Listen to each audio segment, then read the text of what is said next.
Bom dia, meus queridos irmãos. Estamos aqui mais um dia para agradecer a Deus por ter nos guardado, por ter nos protegido, por ter tido misericórdia de nós. Por isso estamos vivos. Eu quero o sangue de Jesus sobre você, meu querido irmão, minha querida irmã, meus amigos, sobre a sua casa, sobre a sua família, o sangue de Jesus sobre a minha casa, a minha família. E eu quero a proteção de Deus e que Deus venha falar conosco nesta manhã. E nós vamos meditar na palavra de Deus e nós vamos orar. Senhor, eu quero te agradecer por mais um dia, que o Senhor venha nos proteger, tenha misericórdia de nós, da nossa casa. Senhor, venha revelar a tua palavra no nosso espírito. Senhor, venha falar conosco, venha nos perdoar, Senhor, tenha misericórdia de nós, pois precisamos de Ti, Senhor, precisamos de entendimento da Tua palavra, que se faça sangue em nossas veias para termos, Senhor, a Tua presença conosco. E nós sabemos que o pecado nos tira da Tua presença, por isso, Senhor, venha nos limpar nossa alma, nosso espírito, nosso físico. Tenha misericórdia de nós, do teu povo, da tua igreja, de todos que estão nos ouvindo, Senhor. Tenha misericórdia em nome de Jesus. Amém. Amém, queridos. Bom, nós vamos meditar hoje no Salmo 60. Olha só, o Salmo 60, ele nos dá alguns fatos que nós não encontramos em 2 Samuel ou em Crônicas. Nós não encontramos esses fatos. Então, ele vai esclarecer algumas coisas que está em 2 Samuel 8, de 3 a 8. Então, a Davi se encontra em muita angústia, inclusive ele chega a falar que Deus o desamparou, né? Que Deus, porque a derrota foi muito grande. E em 1 Samuel, não fala nesse relato, 2 Samuel 8, diz que os reis, os inimigos de Israel, que era a Síria, a Edom, que era a descendência de Esaú, que era Moabe, que eram os filisteus, resolveram invadir Israel. E houve uma aparente derrota. Então, nós vemos claro essa derrota, essa agonia, porque em 2 Samuel 8 apresenta a vitória, que termina o salmo dizendo que Deus ia dar, né? Vitória e ter misericórdia de Davi e de Israel. Mas olha só o começo do salmo. Então diz assim: ao mestre de canto, segundo a melodia, os lírios do testemunho. Toda vez que apresenta lírios assim, é um salmo de guerra, que Davi estava em guerra militar mesmo, não é? E quando lutou contra os sírios da Mesopotâmia e os sírios de Zobá, e quando Joabe, que era o capitão da guarda dele, regressando, derrotou de Edom 12.000 homens no Vale do Sal. Então começa: ó Deus, tu nos rejeitaste e nos dispersaste, tens estado indignado, ó, restabelece-nos. Abalaste a terra, fendeste-a, repara-lhe as brechas, pois ela ameaça ruir. Fizeste o teu povo experimentar reveses e nos deste de beber a vinho que atordoa. Então, é como um vinho que deixa o povo bêbado, estonteante, né, caindo. Então, olha só, tu nos rejeitaste, nos dispersaste, tu estás indignado. Então, Israel deveria ter pecado contra Deus. E Davi sabia disso. E aí eles foram derrotados. Então, olha que interessante. Deus usa e assim permite que inimigos nos oprima quando nós estamos em pecado, para que a gente volte para Ele. Não é para nos destruir, é para que nós voltemos para Ele. Todo o propósito de Deus nas provações é para que a gente volte para o Senhor. Então, olha o que diz aqui.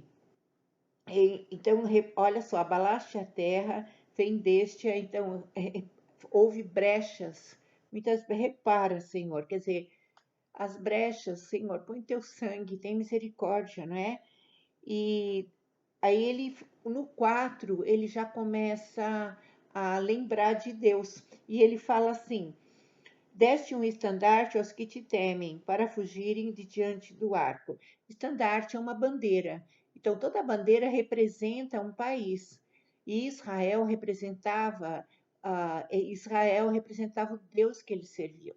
Então, Abraão, lá em Gênesis, fala que o Senhor é minha bandeira, meu estandarte, não é? Meu estandarte. Também Moisés viu isso. Então, o Senhor é minha bandeira e estandarte. Então, aqui ele continua: para que os teus amados sejam livres. Então, ele lembra que aquele povo que estava sendo derrotado eram amados de Deus. Então, quando nós estamos passando por lutas, estamos quase sendo derrotados, nós precisamos trazer a lembrança, tudo que nos dá esperança e lembrar que somos amados de Deus. Olha só o que ele diz aqui: para que os seus amados sejam livres, salva com a tua destra e responde-nos. A insistência de Davi com Deus, ele não ia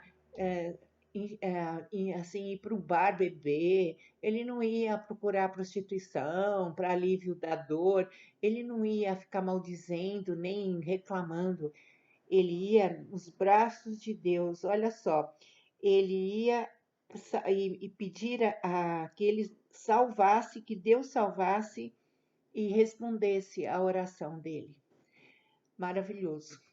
Então, o Spurgeon chama esses salmos de salmos dourados, porque aqui está o verdadeiro segredo da riqueza. Muitos querem BMW, mas não querem esse caráter. Olha só, eu busco mais como ouro depurado esse caráter de Jesus, caráter de Cristo. Eu não desisti, Jesus não ficou reclamando que estava machucando, que estava difícil sofrer a ir para a cruz, mas ele a todo tempo ele falava, né? Faça-se a sua vontade, né? Falava para Deus. Aí ele continua. Falou Deus na sua santidade, exultarei, dividirei Siquém e medirei o vale de Sicote. É interessante que o Sucote ficava a leste do Jordão e Siquém ficava a oeste.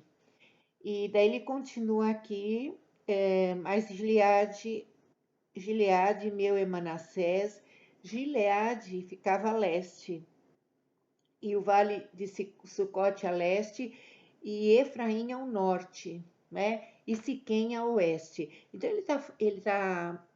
esses povos que estavam contra Davi, eles vinham de norte, sul, leste, oeste. Então Deus começou a lembrar de, assim, porque quando Deus pediu para ser dividida entre as 12 tribos, então ele começou a mostrar o que estava a oeste, o que estava a leste, que Deus era dono da terra e estava protegendo a terra com as tribos que estavam no norte, no sul, no leste e oeste, de onde os inimigos vinham. Então Davi ficou confiante que Deus ia lembrar do povo dele e ia salvá-lo desses inimigos que vinham de norte a sul, leste e oeste. Por isso nós pedimos o sangue de Jesus no nosso país, de norte a sul, leste e oeste, e que se seja estabelecido o reino de Deus, não é? Então aqui ele continua, Moabe, porém, é minha bacia, aí meu é Gileade, meu é Manassés, Efraim, a defesa da minha cabeça, Judá é meu cetro. Então, em Jerusalém, Judá era o reino do sul, onde estava Jerusalém. Então, o cetro que ia reinar para sempre. Lembra Jesus que o seu reino será para sempre.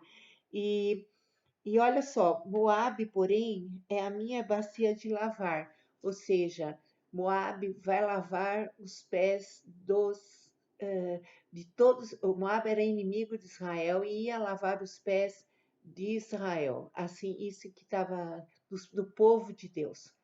Então ele estava dizendo assim como que Moabe estava sendo exaltado, indo contra a lei de Deus, contra o povo de Deus, e que ele ia ficar lavando os pés. É uma metáfora, né? Uma metáfora aqui. E depois ele diz: Edom, atirarei a minha sandália. Olha só, no sentido de a mesma coisa que quando o irmão joga uma sandália no outro irmão e na verdade ele estava jogando a sandália para que ele se afastasse do intento da guerra, não é? E Judá é o meu cetro. Cetro é o reinado, não é? Cetro é o rei que usa o cetro. Meu é Gileade, né? Nós vamos ver que, então, de norte a sul, leste a oeste, tinha uma proteção de Deus, né? E esses povos vinham nessas direções. E no versículo 8 diz assim, que Moabe é, porém, a minha bacia de lavar, sobre Edom atirarei a minha sandália, sobre a Filístia, que é onde vinham os filisteus, jubilarei. Quem me conduzirá à cidade fortificada? Quem me guiará até Edom? Não nos rejeitaste, ó Deus. Tu não sais, ó Deus, com nossos exércitos. Presta-nos auxílio na angústia, pois vão ao socorro do homem. Em Deus faremos proezas, porque Ele mesmo calca aos pés os nossos adversários. Olha só que interessante. Davi tinha consciência que os inimigos tinham vindo por causa dos pecados. Então, quando eles se humilhassem na presença de Deus, Deus ia tirar os inimigos. Então, ele mesmo calca os pés dos nossos adversários, que Deus ia tirar. E essa é a nossa confiança. Quando alguma coisa nos oprime, se nós nos quebrantamos e pedimos para que toda a legalidade do diabo, que Deus tire e perdoe o nosso pecado, toda a legalidade que o diabo tem sobre a nossa vida seja tirada, os nossos inimigos se evaporam. Glória a Deus por isso. Queridos, é um salmo mostrando o limite humano, mostrando que quantas vezes nós sentimos-nos derrotados. Uma derrota temporária, porque a vitória vem, se eu buscar a Deus, a vitória vem aqui na nossa mão. No nome de Jesus. Amém. Que Deus abençoe, que Deus traga essa confiança eu preciso, para você, povo de Deus, para você, meu amigo que está ouvindo. Deus é um Deus de vitórias, não é? Deus é um Deus de vitórias e que ouve quando clamamos por socorro. Um beijo grande, um bom dia, Deus nos abençoe. A paz.